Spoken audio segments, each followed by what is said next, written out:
At 12:30 p.m. on October 15, 2022, in a quiet little alley off a street in South Boston, Massachusetts, the peace of a weekend afternoon was shattered by agonized, piercing screams.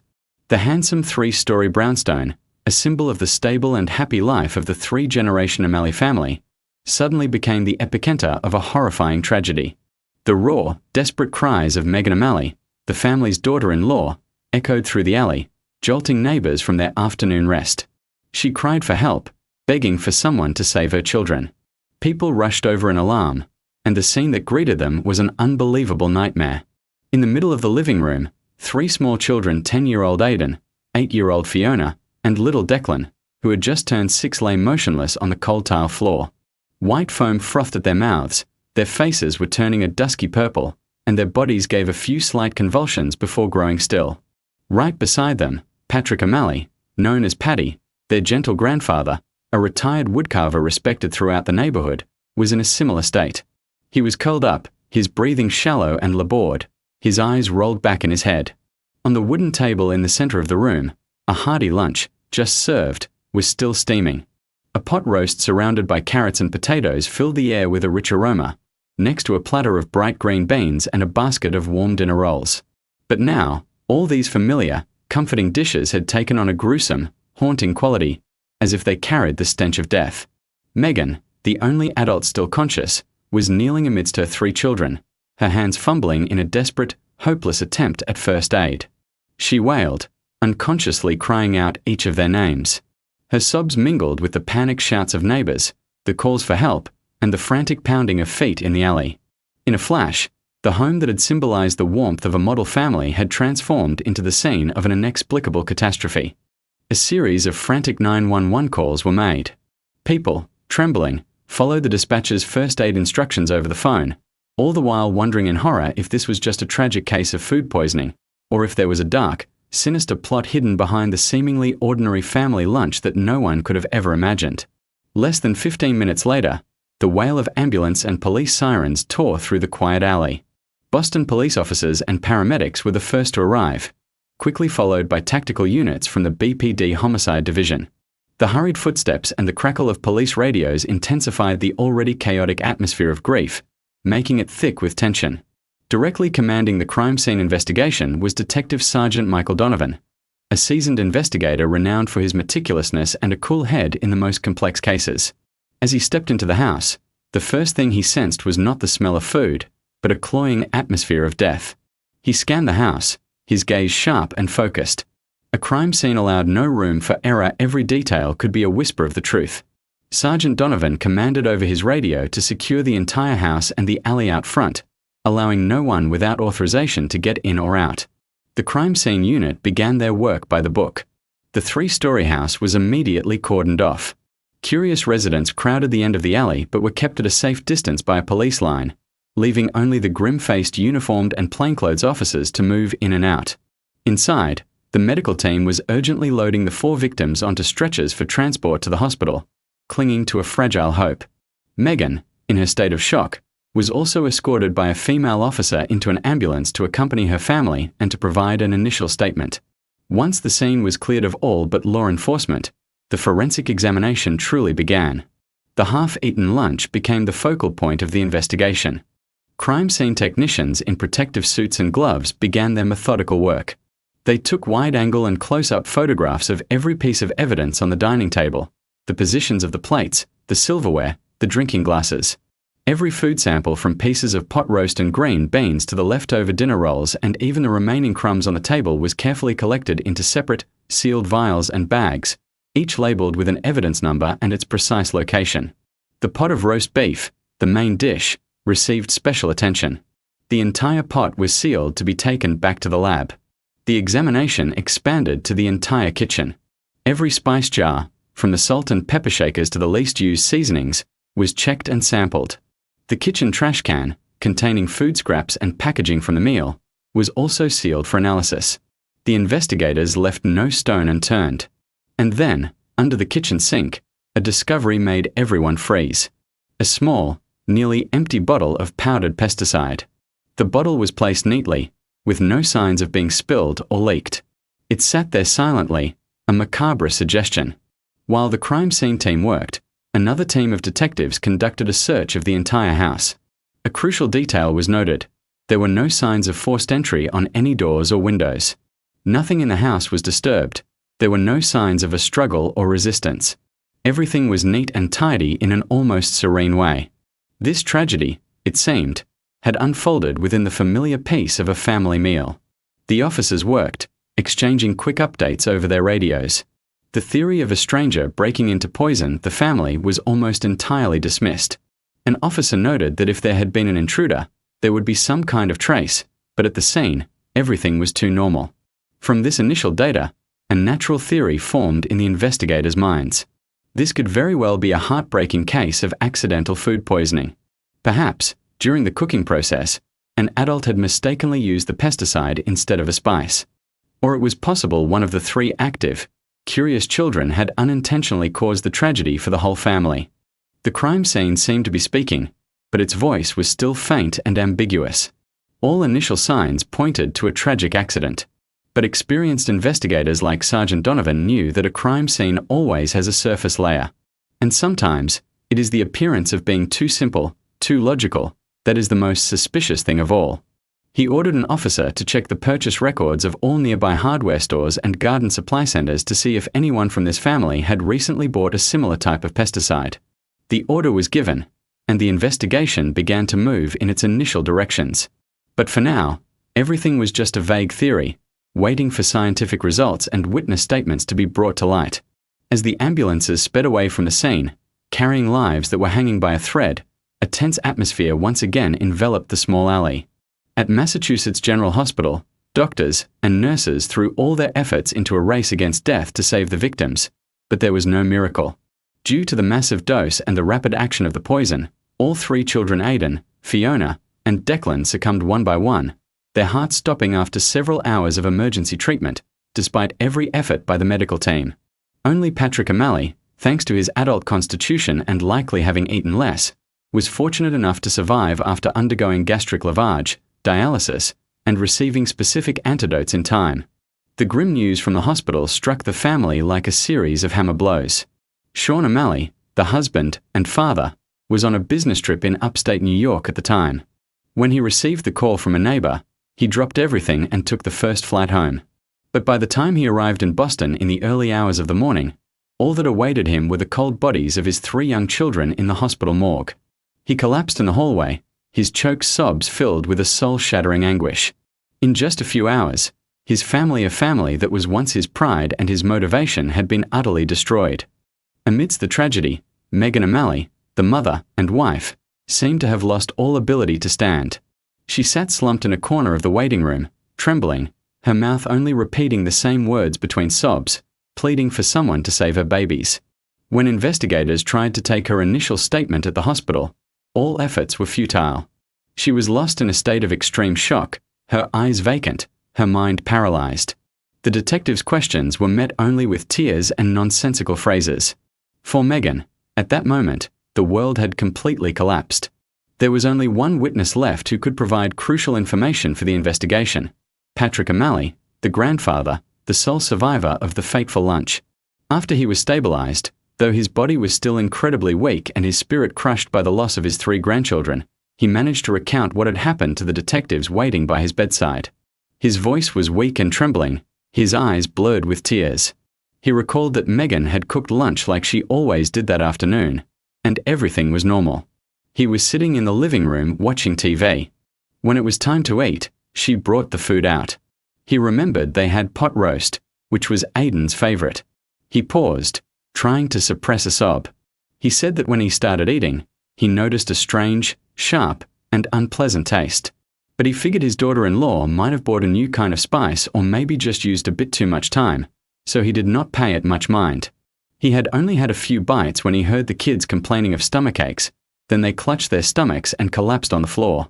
He panicked, but before he could do anything, he started feeling dizzy and lightheaded, and then he blacked out, not remembering anything else. Patrick's slow, fragmented words perfectly matched what the police had recorded at the scene. His statement was like the first piece of a puzzle fitting neatly into the overall picture. The unusual taste in the pot roast, the poisoning that occurred almost simultaneously and lightning fast. At that moment, it seemed all signs pointed to a temporary conclusion. A small mistake during cooking, perhaps confusing a spice with the pesticide bottle, had accidentally claimed the lives of 3 innocent children. But 2 days after the tragedy, as grief still shrouded the small alley, a forensic report from the crime lab was delivered to the investigators. The cold, dry paper held lines of text that were like a knife, twisting into a case that had seemed close to being resolved. Sergeant Donovan held the report, his brow furrowed. He read it again and again, as if he could not believe what was in front of him. The toxicology analysis showed that all food samples collected at the scene, including the side dishes and rolls, tested negative for common poisons.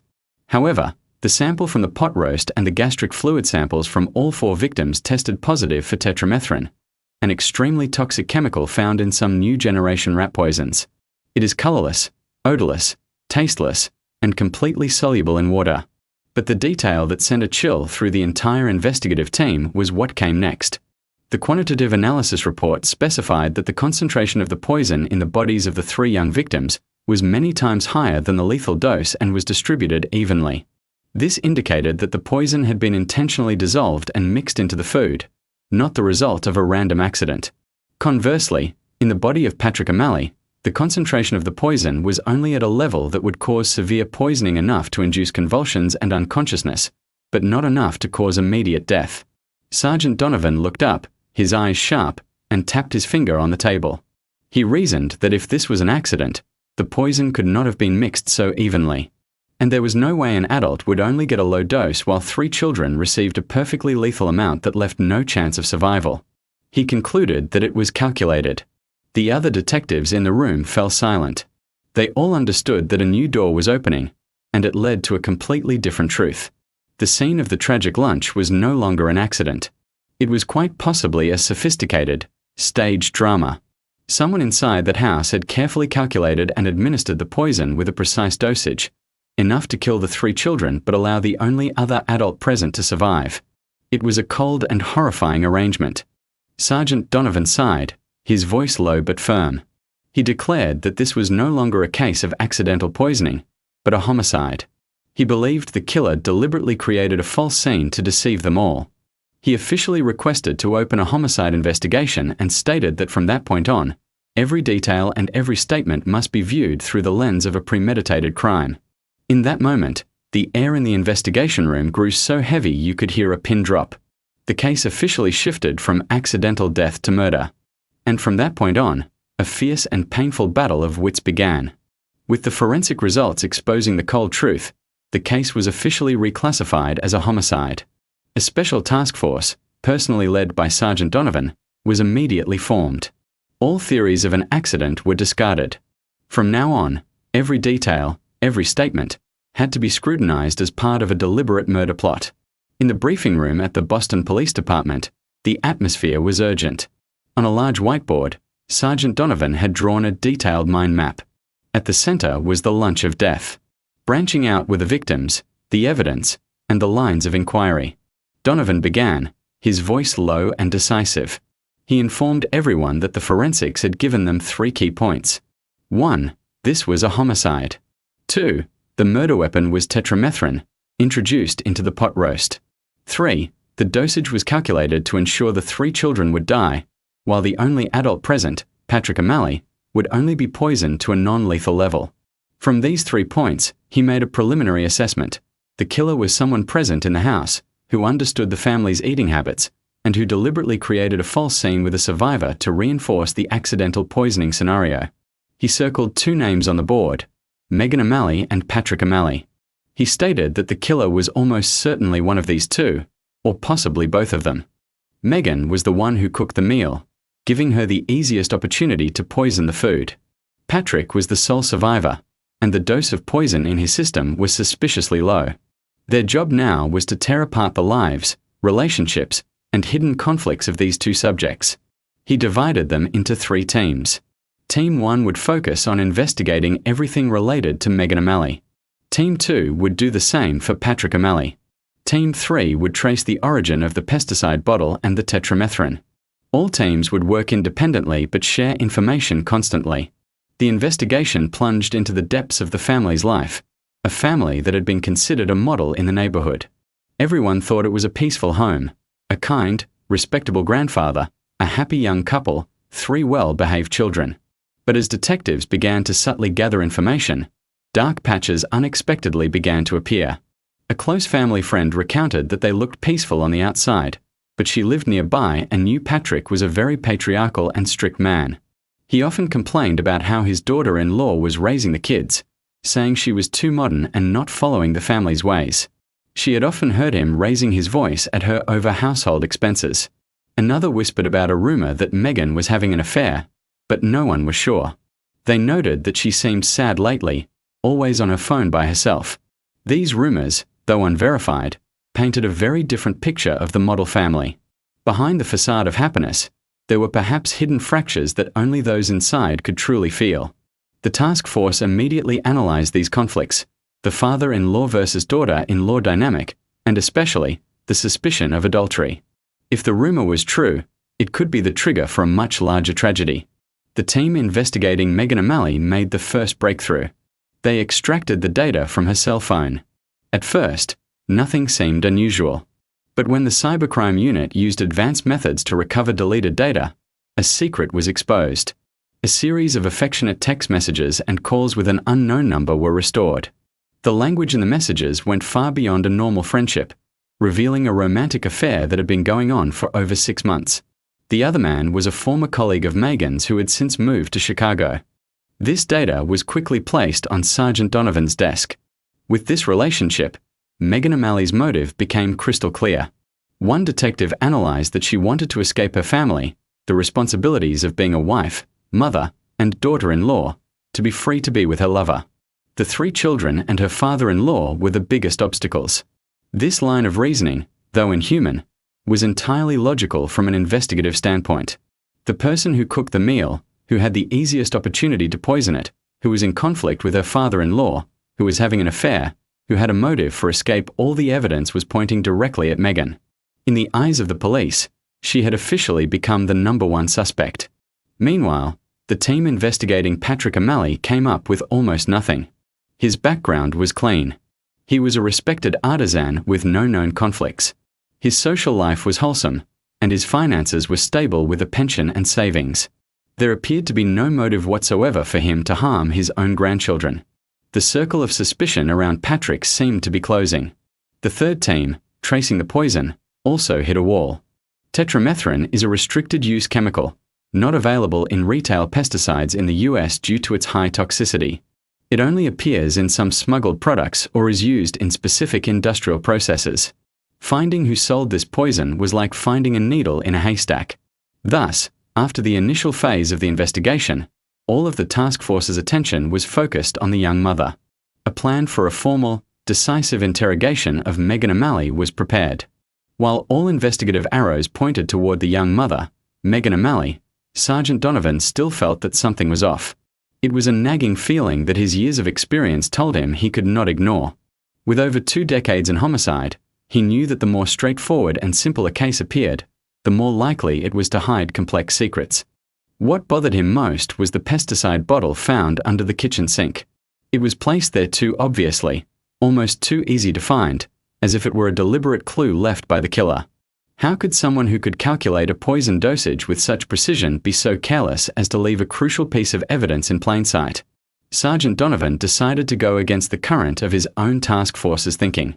He ordered the detectives to temporarily shelve the investigation into Megan's affair and instead focus on a tiny detail that could turn the entire case on its head: the origin of the pesticide bottle.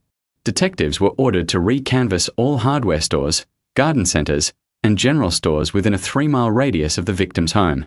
They carried photos of every family member, including Patrick and Megan. Every sales receipt from the past month was to be meticulously checked. It was tedious, time-consuming work that required patience. After 2 days of canvassing, luck struck.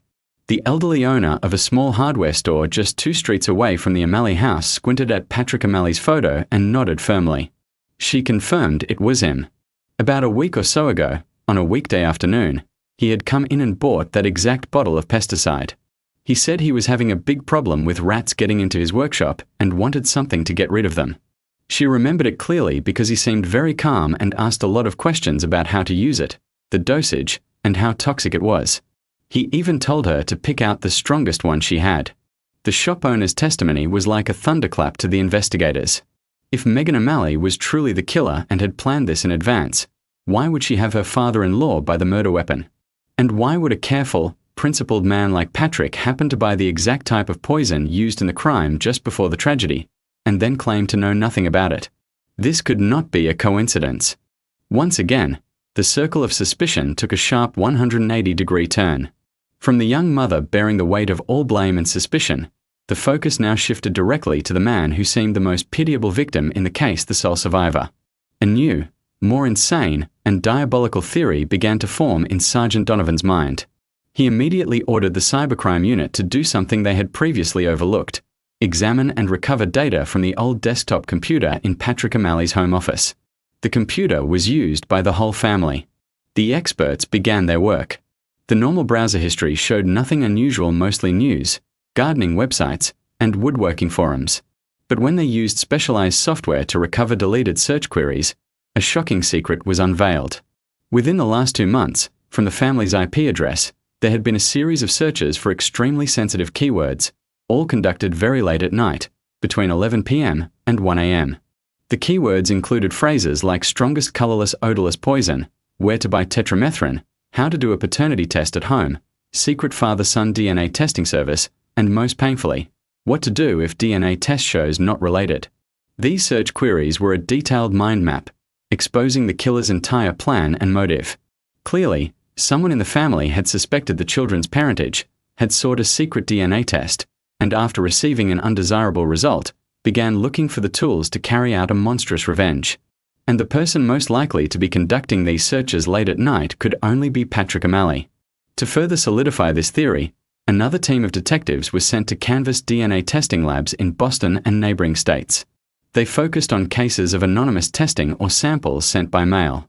At a lab in Boston, they found a test record submitted from a post office box in South Boston about a month prior. The samples were hair, labeled as from a grandfather and grandchild. The result returned: no biological relationship. While they could not definitively prove the sender was Patrick, the coincidence of the timing and location almost perfectly confirmed the task force's theory. Everything was now crystal clear. The motive was not an affair, but honor and hatred. The weapon was not an accident, but a calculation. And the killer was not the mother, but the grandfather.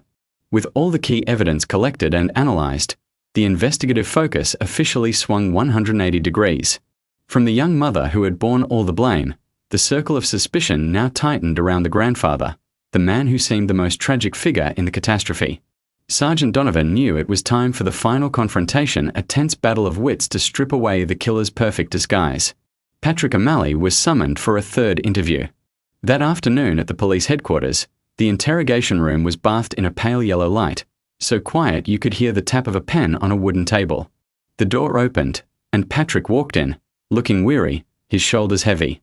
His face was deeply etched with the pain of a man who had just lost his greatest treasure, his grandchildren, but somewhere in his eyes, there was still a guarded defense, a strange resilience. Sergeant Donovan greeted him with a calm, almost sympathetic tone.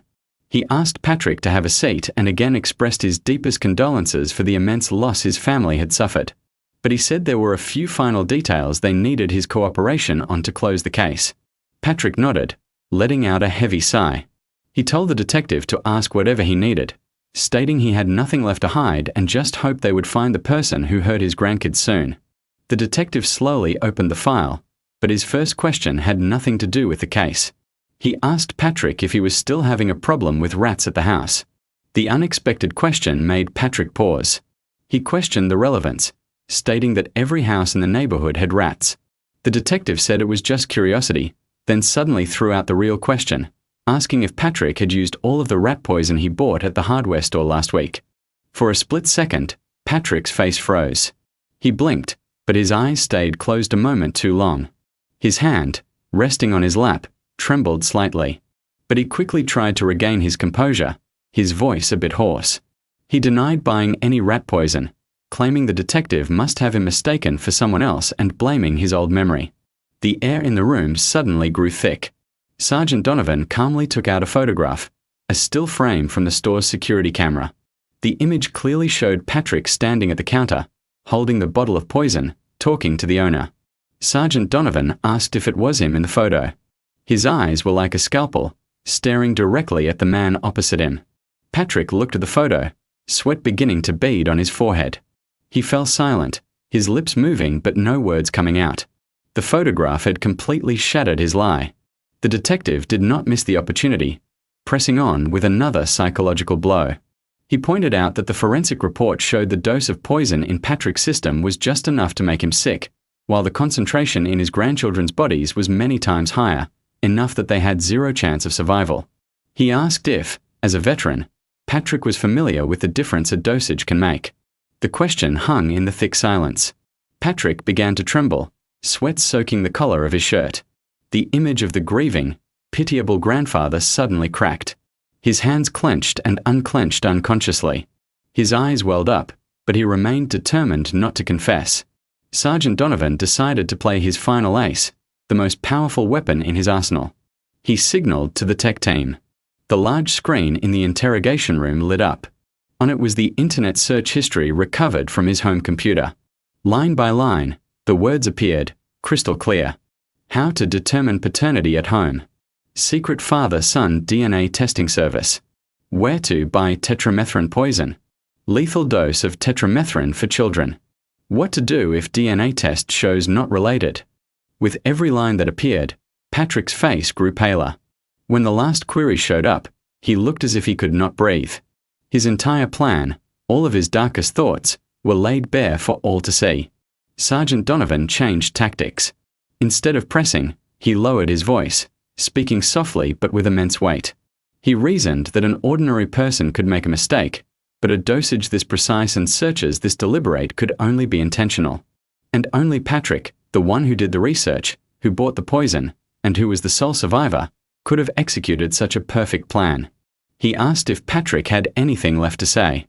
That question was the final hammer blow. All the resilience, every layer of the facade Patrick had painstakingly built, completely crumbled. He dropped his face to the table, his old shoulders shaking violently. The sobs of a man who had lived nearly his entire life echoed in the room, a cry full of pain, guilt, and despair. He confessed that he was guilty, that he was the one who killed his grandchildren. That night at the detention center, the cold concrete walls seemed to close in, making the man who had weathered so many storms, who had been the strong pillar of his entire family, seem small and alone. Patrick O'Malley did not sleep. He sat silently on the steel cot, his eyes wide open, staring into the darkness. Images flickered through his mind, not of old battlefields or the glorious years of his craft, but of his 3 grandchildren. Their clear laughter, their little voices calling for their grandpa, and finally, the image of them collapsing on the floor, their eyes wide with a look of horror and confusion.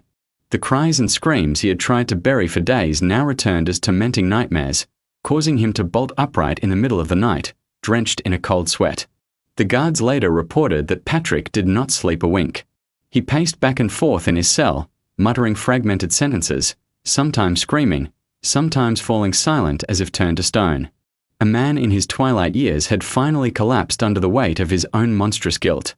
The next morning, with eyes dark and sunken from a sleepless night, he proactively requested to see the detectives. The first words he said when Sergeant Donovan entered the room were that he wanted to confess everything. In the interrogation room, he took a deep drag from a cigarette, his trembling hand resting on the case file. His voice was hoarse, mixed with choked sobs. He told the detective he was right, that he could not carry it anymore.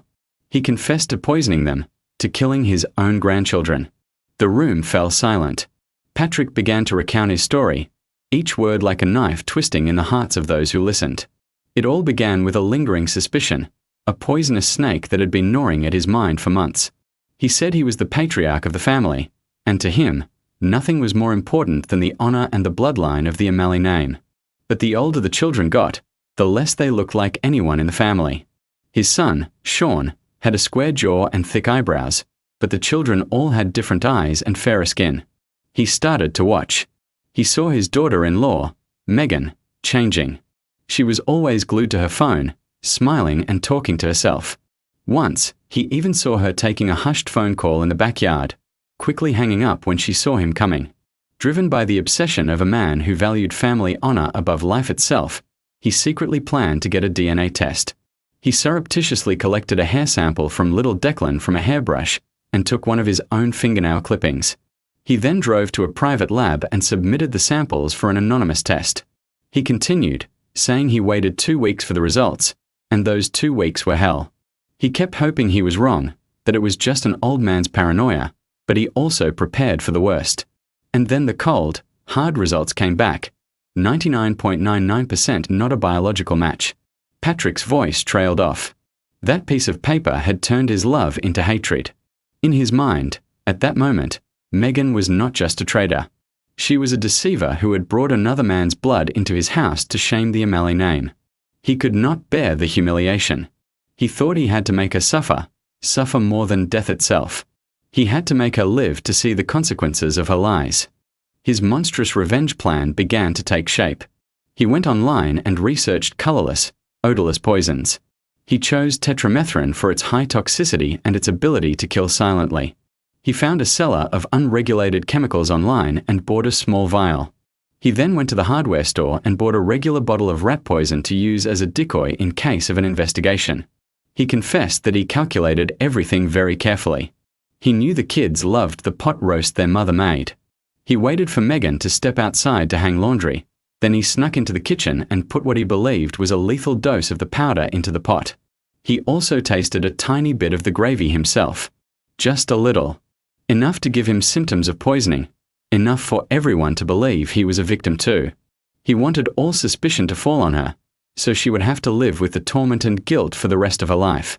Patrick broke down, his old shoulders shaking violently, tears mixing with cigarette smoke and falling onto the cold case file. But he never expected to see them collapse in front of him, the way their eyes looked at him. It still haunted him every single second. He had killed them with his own hands. To confirm his confession, he showed the detectives where he had hidden the DNA test results, in a secret crevice behind the family's ancestral plaque on the mantelpiece. When the paper was found, it matched his story perfectly. The final truth was exposed. A grandfather, blinded by a twisted sense of honor and a heart full of hatred, had murdered his 3 innocent grandchildren. A family tragedy of unimaginable horror. A few months after the day the tragedy struck, the case was brought to trial at the Suffolk County Superior Court in Boston. The courtroom was packed. People from a neighborhood, those who had once looked up to the O'Malley family as a model, now came to witness the final act of one of the most shocking cases in the city's history. When he was let in, Patrick O'Malley appeared haggard, his hair white, his shoulders thin and stooped. But no matter how broken he looked, the crime he committed remained, reflected in the outraged eyes of the attendees. The prosecutor read the indictment, each word echoing in the silent room. The defendant, Patrick O'Malley, driven by hatred and a blind sense of honor, did murder his 3 grandchildren, using a highly toxic poison administered in their food. The defendant's actions were calculated, premeditated, and showed a complete and cruel disregard for human life. Throughout the trial, Patrick kept his head bowed. When asked for his final words, he said hoarsely that he knew he had committed a great sin against those 3 little ones, against his son, and against his entire family. He hoped the law would deliver its judgment, but in his own heart, he would never be able to forgive himself. Finally, the sentence was delivered: death. The courtroom fell silent. That sentence could not end the pain left behind. The daughter-in-law, Megan, once a victim who had lost all 3 of her children, now became the focus of public scorn as the DNA results were made public. The son, Sean, lost his 3 children in one night. His father was condemned, and his wife was revealed to be an adulterer. His family was destroyed, his faith shattered. He collapsed under the weight of the tragedy, filed for divorce, and walked away from the house that was once a happy home. The case closed with a death sentence, but the pain remains, lingering forever in the hearts of those involved. 3 innocent children were gone, leaving a void nothing can fill. A father lost his children and his own father. A mother was left with both grief and shame. And a family was annihilated, all for a blind obsession called honor. This was not just a court case, it was a chilling warning to us all about the danger of hatred and stubborn pride, and the price to be paid can be a lifetime of regret.